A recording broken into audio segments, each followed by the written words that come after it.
Right, I'm going to put a CIS onto a Canon MP460. That's a Canon MP460, and you'll see through this setup it's just the same as the other ones, but people have brought it in to be done, so I'm going to do a video on it. There you go, an MP460. I've done a few things ready to start with, so let's show you what they are. Alright, I put some clips into place. I'm just going to bring a light up so you can see in there. Can you see that clip there? Next to this hand here, this hand, straight below it, there's a little clip that's stuck on. It's easy really, you just peel the back off, it reveals a sticky bit and you stick it on, roughly the middle where that hand is there. I've brought this light up so you can see it a bit better. Now put another one there, can you see that one there? That's stuck onto the left hand side of the printer, and I have stuck another one there at the front of the printer. So you've got three different sticky pads. Obviously they come in the kit. We've got one here, we've got one here, and we've got one here to stop the lid crushing the piping and stopping the ink coming through there. Right, we've got those into place. We've got the cartridge carrier there. We've got the CISS here. These are remanufactured cartridges, by the way. You can't get brand new ones for the price I'm doing these at, but they will last a very long time. The only thing with Canon is they always show as low ink, and when they do show as low ink, it will come up on the screen to press this here. It could say they are low ink or the cartridge is empty. If it does say that, you just press this button here, continue, and it will keep printing. They're allowed to give you low ink warnings, but are now not allowed to stop you doing the recycling things, and basically that's what this is. So what we've got to do is put the CIS into the printer. Now that's pretty easy because you just put the cartridges in as you normally do, straight in. Black to the left, colour to the right, and you put them in. There's a black clipped in, and there's a colour clipped in. I just unclicked it again because I've got the pipe caught there, that's my fault. Right, it's coming out to the left there, as you can see, and you got it so it comes back on itself like that. Let's bring this light up again, because you've got no twists. You must make sure there's no twists there. Can you see that? There isn't a twist. Actually, will that light fit on there? Yeah, just ignore the white casing. The light makes it easier. Just bring it back on itself and click it under there. Now you can see it's coming from the left back on itself. That's all it's doing. And can you see this little bit here? It just comes up to there. Then you bring it across and click it into this one. That's clicked into place. Now it's coming to the left, back on itself, up into that clip, coming round this bit here, into that clip, then into this clip.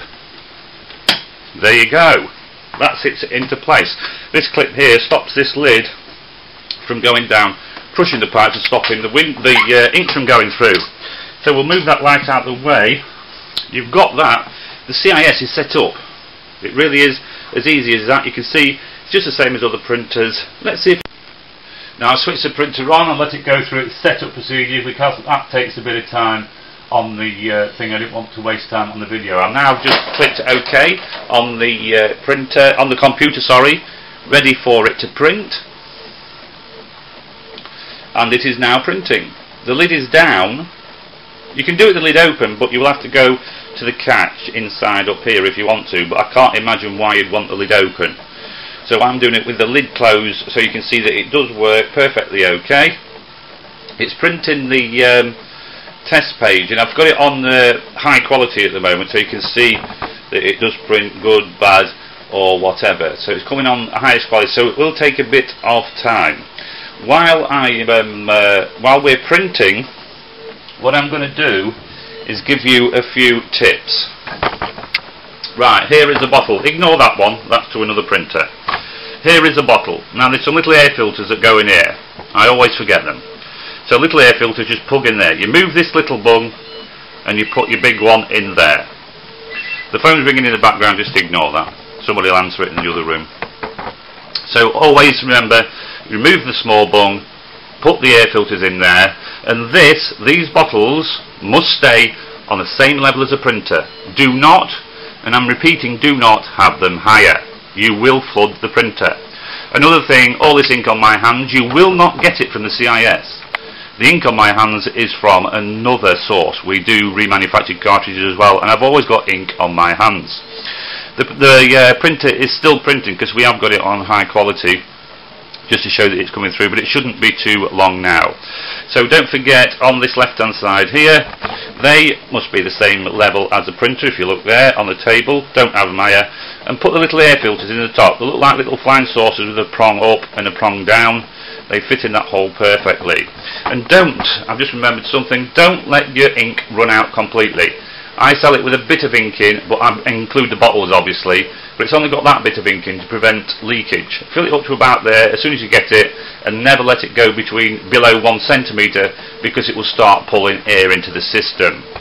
So you start topping up, and instructions on how to top up will be included. And there is the black, the yellow, the blue and the red, all printed out perfectly on a piece of, well, it's very poor quality paper actually. So we know that it's printing okay. We've got the CISS in place. The most important thing is your bottles there with the little air filters in. You can't print with those bungs in. Make sure it doesn't go below 1 centimetre. Keep topping it up, and this will last you a very long time and a lot of prints. And one more thing, if it says that they're empty, just press that button there and carry on. It will let you carry on printing. But any problems, give us a ring, because the number's on at the end of the film. See you.